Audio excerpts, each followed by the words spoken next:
Now, this is not right. This is absolute deception, and that's why I'm so upset about these people and why they are not worthy to serve. What is this man mad about?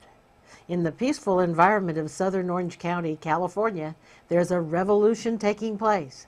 Angry citizens have begun an extraordinary recall effort to remove all of the trustees of the Capistrano Unified School District.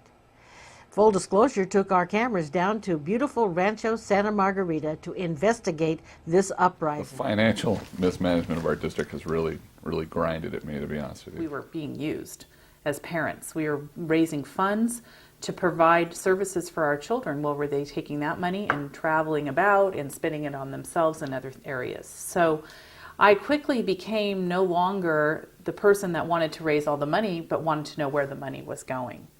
And that's really how I got more and more involved in this recall. And as a mother of 4 children in the school system, it was important to me that all those funds and my tax dollars were really being used to educate my children. We decided to attempt to recall all 7 of the trustees, Capital Unified School District.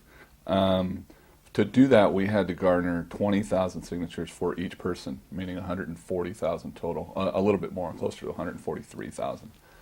So we began in the beginning and elicited parents as fired up as we were and got them in front of stores and walking streets. And probably through the whole process, we had a good 250 parents out there working for us, getting signatures. We served the Board of Trustees in April, and I don't think they for a second thought much of it, Leslie. I think they thought we would never make it. This was too daunting of a task, really. I mean, 25,000 signatures per trustee. Who would ever think we could do that? And we did. They didn't realize the depth of anger that was really starting to sit with the parents. They didn't realize how many people were disgusted with the facilities in these schools. They didn't realize that there's rats in the classroom, and teachers and parents were tired of it. We had had enough. There was a mini uprising in this school district. What caused this depth of anger, this uprising? The citizens are claiming that Capistrano Unified School District has been playing fast and loose with the taxpayers' money. The school district pushed through the building of a new high school on a site that was apparently selected not for its feasibility for a school, but rather, they say, because of a suspicious partnership with a developer. Mark Nielsen of the Capistrano Committee explains. Basically, the high school was the outgrowth of originally a development project for 356 homes that had nothing to do with the high school. The developer acquired this land actually from the taxpayers. The 356 acres was owned originally by the taxpayers, the U of C Board of Regents. It was apparently declared surplus and sold in a sealed bid. This developer was the only bidder and bought 356 acres here in Orange County for $2.9 million. This was back in 1997, not that long ago. He then turned around, tried to make a proposal to the city for 356 homes, got shot down fairly quickly. Then he came back with a new proposal, tied up with the school district, and said, tell you what, how about I build a high school and 193 homes? And that was the genesis of the project. So that process went through a number of hearings with the school district and the developer joining together, trying to put it forward. It was opposed by a great number of folks in the community. Ultimately, it was approved by the city council. However, the community was against it and actually had a referendum in the November 2002 election, in which the majority of the voters in San Juan voted against the project, overturned the city council's decision, and overturned the approval of the project. About 30 days later, the school district took an action unilaterally to ignore the vote of the voters and the local rules and go ahead with the building of the high school anyway.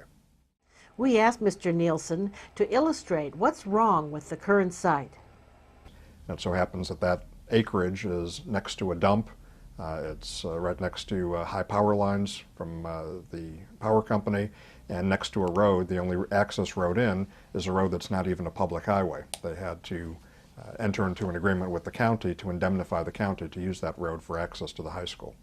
Mr. Nielsen intimated a peculiar relationship between the school district and the developer. We asked him to explain what was it that he found that was problematic. The school district then exercised their powers to not only go forward with the school site, but declared that they needed to grade for the school site all of the project for the housing project. So an extra 150 acres basically needed to be graded in order to build the school site. So they allowed grading by this developer, again, contrary to the vote of the citizens of the city, to allow the developer to go forward with all the mass grading of 150 acres, supposedly because they needed that to fill in all the canyons of the school site. Since the school was going to be built on land that was all hills and canyons, and a couple of the buildings actually are being built on what were before 130-foot canyons. But the high school development seems to be just one of the many issues facing these angry citizens. The final straw that seemed to galvanize the citizens to action was the expenditure of millions of dollars to build a new administration building while requiring students in some schools to attend classrooms of decades-old and decrepit portable classrooms. Jennifer Beal explains. Going in and looking and doing research and taking the time to really learn what was going on with our dollars and learn about our school district, we found that what we were being told was very deceiving and untrue. And so as a parent and a mother, it was hard to forge ahead. It was sometimes unpopular to bring up these subjects and different issues. But I did anyways, and several things drew me to that. One of them being the portable classroom. The portable classrooms that our children were in. And the portable classrooms that my children were actually in that were horrifying. And really, when you contrast that portable classroom to the administration building that they borrowed money to put themselves in, and then our children, is really where you found the parents relating and really, wanting to join our charge to bring some honesty and some accountability back to our district. Marlene Draper, just recently, was doing an interview with a local TV, a public television show. And in that interview, she was asked about the pictures that appear on the poster that really sold our campaign. It's this one right here. And in these pictures, there were a number of bad school facilities depicted. She dismissed these and tried to marginalize the argument that we have about these by saying that those have all been replaced. The reality is, the very day that that television show was filming, they were filming in front of one of those very, very portables at Marco Forster Middle School, and it's still there to this very day. In fact, I've gone and checked. All but one of those facilities still exist. Marlene Draper very, very clearly lied to the public that day. And so the citizens of Aliso Viejo, Coda de Casa, Dana Point, Ladera Ranch, Laguna Niguel, Las Flores, Mission Viejo, Rancho Santa Margarita, San Clemente, and San Juan Capistrano are taking on their school district because of what they say is the district's arrogance and disregard for the wishes of the people. The bottom line is they were building a $53 million administration. People all knew what that building was now on the side of the freeway. People all recognized the trailers that their kids have had to be in. They've been to back to school nights. They knew where the children had been for years. And it wasn't acceptable anymore that they're borrowing money to build themselves this and putting our kids in these trailers. What they have proven over a period of the years that we've been associated with these issues is that they cannot be trusted either to be honest or to exercise good judgment. And the effect of that has been devastating to the needs of our children and our teachers and our taxpayers. And the time is now for change because they are not worthy to serve another day.